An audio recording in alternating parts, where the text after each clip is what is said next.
मामला before court है, मामला सब जुडिस है।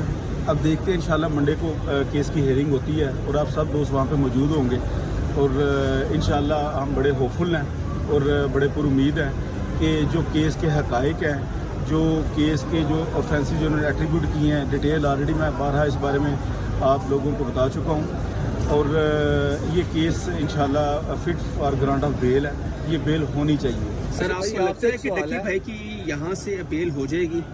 देखिए, गुजारिश ये है कि अदालतों के बारे में स्पेकुलेशन करना, मेरा ख्याल है मेरा जो लीगल एथिक्स है वो मुझे इजाज़त नहीं देते। हमने अपना बेस्ट जो केस है वहाँ में पुट करना है और मैंने जो केस को समझा है अपनी लीगल विजडम से, बीइंग स्टूडेंट ऑफ लॉ, वो मुझे ये कहता है कि जो उन्होंने सेक्शन एट्रीब्यूट किए हैं, जो केस के फैक्ट्स हैं और सिर्फ प्रमोशन का इल्ज़ाम है मेरे ऊपर और ये case fit for grant of bail है। अब जो ऑनरेबल हमारे मजिस्ट्रेट हैं, ये चूँकि हमारा जो जुडिशल हायरार्की है इसमें very first court of instance होती है, तो ये वेरी फर्स्ट कोर्ट है।